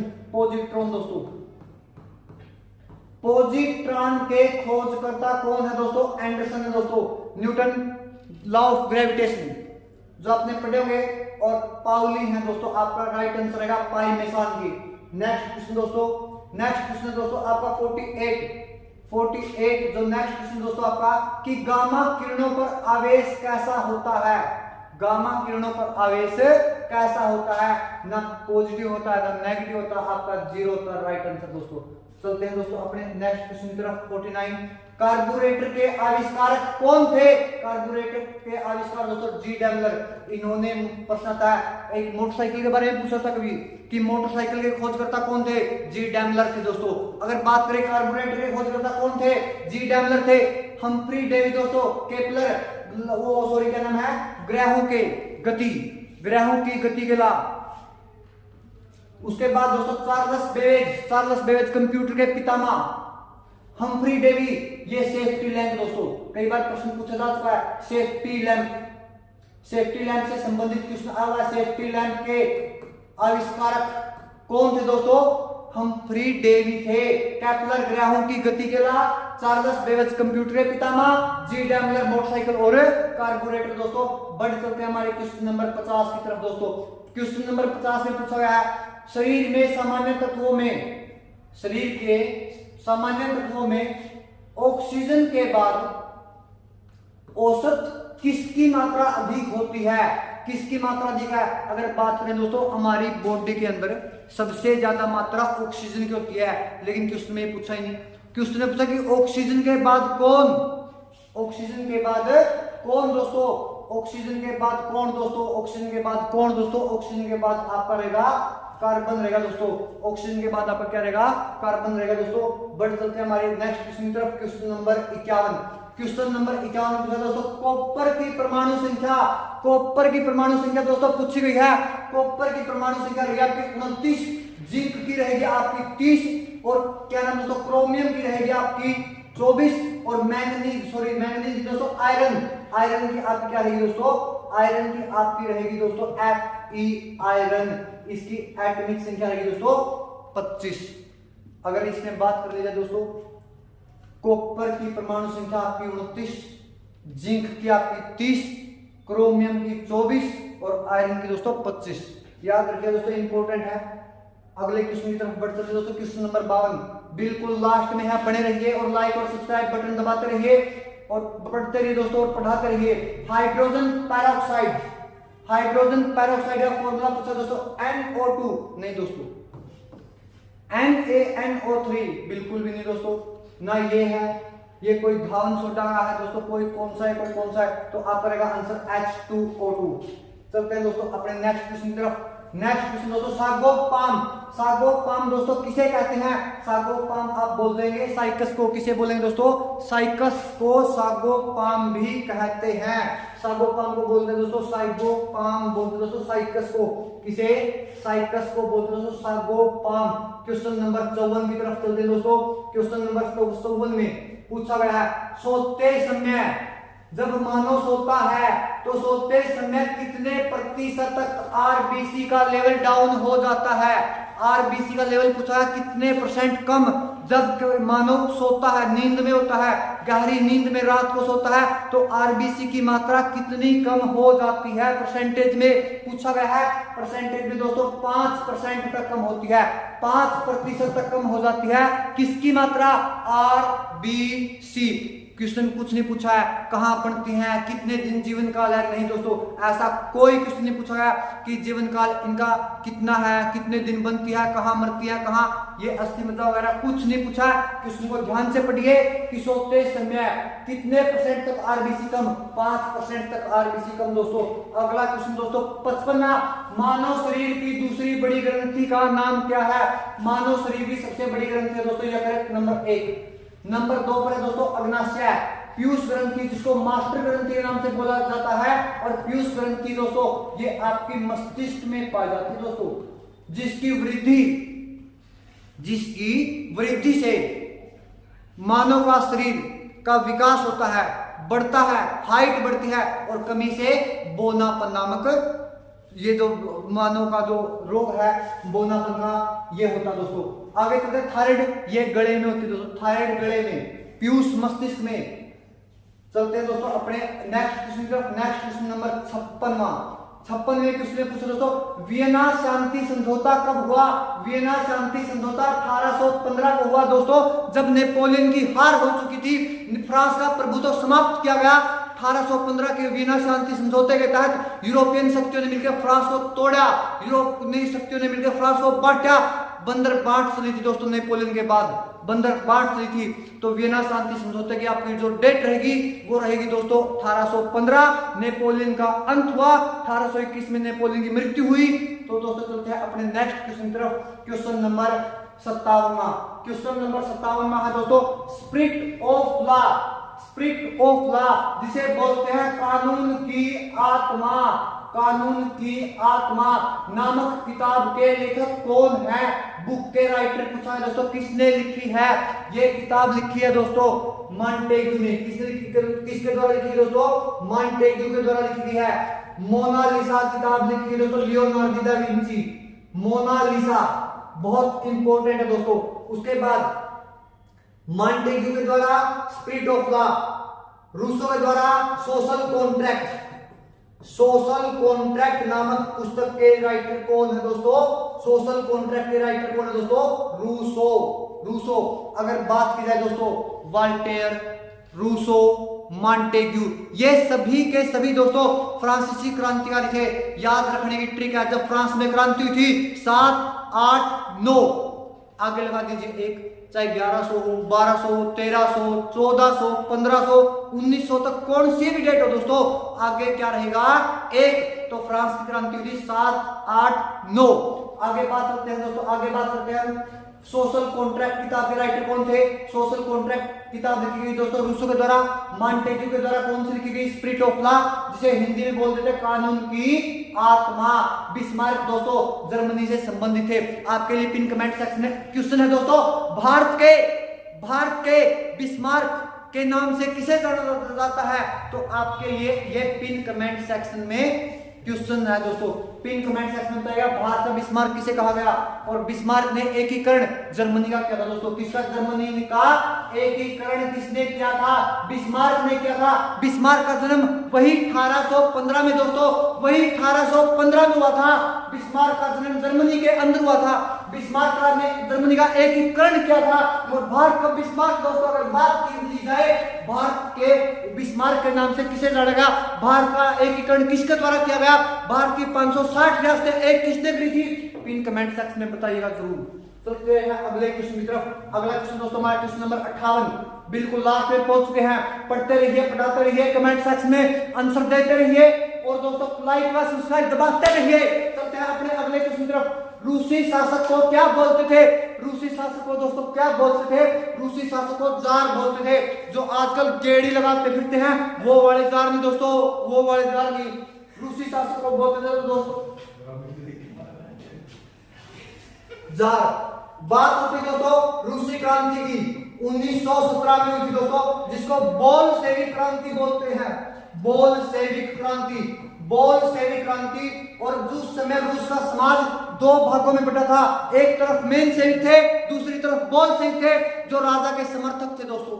जो राजा के समर्थक थे वो मेनशेविक थे और जो क्रांतिकारी थे वो बोल्शेविक थे। अगर हम बात कर ली जाए दोस्तों, जो 1917 की बात है, जिस समय रूसी क्रांति हुई थी, उस समय रूस के राजा जार निकोलस द्वितीय थे। आप यहीं से अंदाजा लगा सकते हैं, जार निकोलस द्वितीय।